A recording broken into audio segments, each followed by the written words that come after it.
Hi viewers, ಕರುನಾಡ ಕೈರುಚಿ ಕ್ರಿಯೇಷನ್ಸ್ಗೆ ಸ್ವಾಗತ. ನಾನಿವತ್ತು ತರಕಾರಿ ಉಪ್ಪಿಟ್ಟು ರೆಸಿಪಿನ ನಿಮ್ಮೊಂದಿಗೆ ಶೇರ್ ಮಾಡ್ಕೊಳ್ತಾ ಇದ್ದೀನಿ.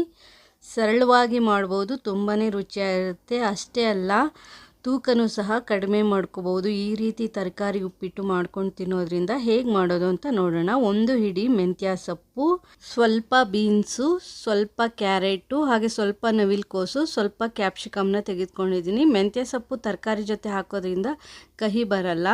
ನಾನು ಪಾತ್ರೆಯಲ್ಲಿ ಸ್ವಲ್ಪ ನೀರು ಇಟ್ಕೊಂಡಿದ್ದೀನಿ, ಸ್ವಲ್ಪ ಉಪ್ಪನ್ನ ಸೇರಿಸ್ಕೊಂಡಿದ್ದೀನಿ. ನೀರು ಬಿಸಿ ಆದ ನಂತರ ನಾನಿಲ್ಲಿ ಕಟ್ ಮಾಡಿ ಇಟ್ಕೊಂಡಿರುವಂತಹ ತರಕಾರಿನ ಸೇರಿಸ್ಕೊಂಡು ಬೇಯಿಸ್ಕೊಳ್ತೀನಿ.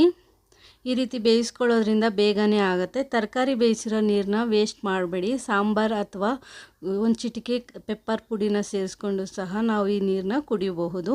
ಸ್ಟವ್ ಮೇಲೆ ಒಂದು ಪ್ಯಾನ್ ಇಟ್ಕೊಂಡಿದ್ದೀನಿ. 1 ಚಮಚ ಎಣ್ಣೆ, 1 ಚಮಚ ಕಡಲೆಬೇಳೆ, 1 ಚಮಚ ಉದ್ದಿನ ಬೇಳೆನ ಸೇರಿಸ್ಕೊಂಡು ಫ್ರೈ ಮಾಡ್ಕೊಳ್ತಾ ಇದ್ದೀನಿ.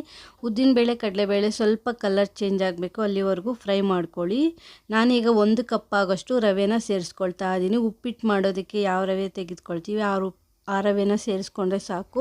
ಈಗ ರವೆನ ಚೆನ್ನಾಗಿ ಹುರ್ಕೊಳ್ಳಿ. ಈ ರೀತಿ ಮಾಡೋದ್ರಿಂದ ಉಪ್ಪಿಟ್ಟು ಚೆನ್ನಾಗಿ ಸಾಫ್ಟಾಗಿ ಬರುತ್ತೆ, ಮೃದುವಾಗಿರುತ್ತೆ.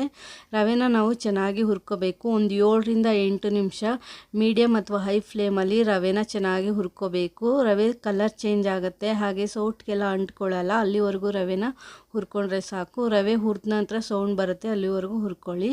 ಸ್ಟವ್ ಮೇಲೆ ಒಂದು ಪ್ಯಾನ್ ಇಟ್ಕೊಂಡಿದ್ದೀನಿ. 2 ಚಮಚ ಎಣ್ಣೆನ ನಾನಿಲ್ಲಿ ಸೇರಿಸ್ಕೊಂಡಿದ್ದೀನಿ.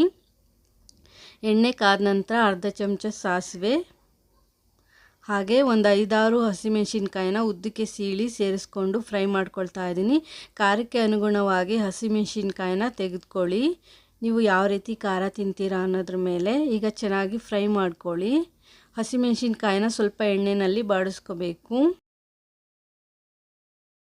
ನಾನೀಗ ಇದಕ್ಕೆ ಸಣ್ಣದಾಗಿ ಹೆಚ್ಚಿರುವ ಅರ್ಧ ಕ್ಯಾಪ್ಸಿಕಮ್ನ ಸೇರಿಸ್ಕೊಳ್ತಾ ಇದ್ದೀನಿ. ಸ್ವಲ್ಪ ಕ್ಯಾಪ್ಸಿಕಮ್ ನಾನಿಲ್ಲಿ ತೆಗೆದುಕೊಂಡಿದ್ದೀನಿ. ಹಾಗೆ 1 ಈರುಳ್ಳಿನ ಸಣ್ಣದಾಗಿ ಹೆಚ್ಚಿ ಸೇರಿಸ್ಕೊಂಡಿದ್ದೀನಿ. ಹೊಸದಾಗಿ ಯಾರಾದರೂ ನನ್ನ ಚಾನಲ್ ನೋಡ್ತಾ ಇದ್ದರೆ ಪ್ಲೀಸ್ ನನ್ನ ಚಾನಲ್ನ ಸಬ್ಸ್ಕ್ರೈಬ್ ಮಾಡಿಕೊಂಡು ನೋಡಿ. ಕ್ಯಾಪ್ಸಿಕಮ್ ಈರುಳ್ಳಿ ಹಾಕಿದ ನಂತರ ಚೆನ್ನಾಗಿ ಫ್ರೈ ಮಾಡ್ಕೊಳ್ಳಿ. ಈರುಳ್ಳಿ ಸ್ವಲ್ಪ ಕಲರ್ ಚೇಂಜ್ ಆಗಬೇಕು, ಅಲ್ಲಿವರೆಗೂ ಫ್ರೈ ಮಾಡಿಕೊಂಡ್ರೆ ಸಾಕು. ಮೀಡಿಯಮ್ ಊರಿನಲ್ಲೇ ಮಾಡ್ಕೊಳ್ಳಿ ತರಕಾರಿ ಎಲ್ಲ ಫ್ರೈ ಮಾಡ್ಕೋಬೇಕಾದ್ರೆ. ತುಂಬ ಚೆನ್ನಾಗಿರುತ್ತೆ ಉಪ್ಪಿಟ್ಟು, ಹಾಗೆ ಆರೋಗ್ಯಕ್ಕೂ ಸಹ ಒಳ್ಳೆಯದು. ನಾನಿಲ್ಲಿ 2 ಕಡ್ಡಿ ಆಗೋಷ್ಟು ಕರಿಬೇವನ್ನ ಸೇರಿಸ್ಕೊಳ್ತಾ ಇದ್ದೀನಿ. ಕರಿಬೇವು ಈರುಳ್ಳಿ ಹಾಕಿದ ನಂತರ ಸೇರಿಸೋದ್ರಿಂದ ಒಳ್ಳೆ ಫ್ಲೇವರ್ ಕೊಡುತ್ತೆ. ಹಾಗೆ ಎಣ್ಣೆಗೆ ಡೈರೆಕ್ಟಾಗಿ ಹಾಕೋದ್ರಿಂದ ಸಿಡಿಯುತ್ತೆ ಅಂತ ಹೇಳಿ ನಾನು ಈ ರೀತಿ ಮಾಡ್ತೀನಿ. ಹಾಗೆ ನಾನಿಲ್ಲಿ ಸಣ್ಣದಾಗಿ ಹೆಚ್ಚಿರುವಂತಹ ಮೆಂತ್ಯ ಸೊಪ್ಪನ್ನ ಸೇರಿಸ್ಕೊಳ್ತಾ ಇದ್ದೀನಿ. 1 ಹಿಡಿ ಮೆಂತ್ಯ ಸೊಪ್ಪನ್ನ ತೆಗೆದುಕೊಂಡು ಸಣ್ಣದಾಗಿ ಕಟ್ ಮಾಡಿ ಸೇರಿಸ್ಕೊಂಡು ಫ್ರೈ ಮಾಡ್ಕೊಳ್ತಾ ಇದ್ದೀನಿ. ಮೆಂತ್ಯ ಸೊಪ್ಪನ್ನ ಈ ರೀತಿ ಹಾಕೋದ್ರಿಂದ ಉಪ್ಪಿಟ್ಟಿಗೆ ತುಂಬಾ ರುಚಿಯಾಗಿರುತ್ತೆ ಉಪ್ಪಿಟ್ಟು ಅಂತಲೇ ಹೇಳ್ಬೋದು. ಅಷ್ಟೇ ಅಲ್ಲ, ಮೆಂತ್ಯ ಸೊಪ್ಪನ್ನ ತಿನ್ನೋದಕ್ಕೆ ಇಷ್ಟಪಡದೇ ಇರೋರಿಗೆ ಈ ರೀತಿ ಎಲ್ಲ ಮಾಡಿಕೊಟ್ರೆ ತುಂಬಾ ಇಷ್ಟಪಡ್ತಾರೆ ಅಂತಲೂ ಸಹ ಹೇಳ್ಬೋದು. ನಾನೀಗ ಇದಕ್ಕೆ ಬೇಯಿಸಿ ಇಟ್ಕೊಂಡಿರುವ ಬಟಾಣಿನ ಸ್ವಲ್ಪ ಸೇರಿಸ್ಕೊಂಡಿದ್ದೀನಿ. ಹಾಗೆ ಬೇಯಿಸ್ಕೊಂಡಿರುವಂತಹ ತರಕಾರಿಗಳನ್ನೂ ಸಹ ನಾನಿಲ್ಲಿ ಸೇರಿಸ್ಕೊಂಡು ಫ್ರೈ ಮಾಡ್ಕೊಳ್ತಾ ಇದ್ದೀನಿ. ಹಸಿ ಬಟಾಣಿ ಇದ್ದರೆ ಹಸಿ ಬಟಾಣಿನೇ ಸೇರಿಸ್ಕೊಳ್ಳಿ. ತರಕಾರಿ ಎಲ್ಲ ಹಾಕಿದ ನಂತರ 1 ನಿಮಿಷ ಫ್ರೈ ಮಾಡ್ಕೊಳ್ಳಿ. ನಾನಿಲ್ಲಿ ರುಚಿಗೆ ತಕ್ಕಷ್ಟು ಉಪ್ಪನ್ನ ಸೇರಿಸ್ಕೊಳ್ತಾ ಇದ್ದೀನಿ. ಉಪ್ಪಿಟ್ಟಿಗೆ ಎಷ್ಟು ಬೇಕೋ ಅಷ್ಟು ಉಪ್ಪನ್ನ ನಾನಿಲ್ಲಿ ಸೇರಿಸ್ಕೊಂಡಿದ್ದೀನಿ. ಒಂದು ಚಿಟಿಕೆ ಅರಿಶಿನ ಪುಡಿನೂ ಸಹ ಸೇರಿಸ್ಕೊಂಡು ಚೆನ್ನಾಗಿ ಮಿಕ್ಸ್ ಮಾಡ್ಕೊಳ್ತಾ ಇದ್ದೀನಿ. ನಾನೀಗ ಇದಕ್ಕೆ ಟೊಮೆಟೊನ ಸೇರಿಸ್ಕೊಳ್ತಾ ಇದ್ದೀನಿ. ನಾನಿಲ್ಲಿ ಸಣ್ಣದು 2 ಟೊಮೆಟೊನ ಹೆಚ್ಚಿ ಸೇರಿಸ್ಕೊಂಡಿದ್ದೀನಿ. ದಪ್ಪದಾದರೆ 1 ಟೊಮೆಟೊ ಸಾಕು. ಟೊಮೆಟೊ ಹಾಕಿದ ನಂತರ ಚೆನ್ನಾಗಿ ಮಿಕ್ಸ್ ಮಾಡ್ಕೊಳ್ಳಿ. ಹಾಗೆ 1ರಿಂದ 2 ನಿಮಿಷ ಟೊಮೆಟೊನ ಚೆನ್ನಾಗಿ ತರಕಾರಿಯೊಂದಿಗೆ ಬೇಯಿಸ್ಕೊಳ್ಳಿ.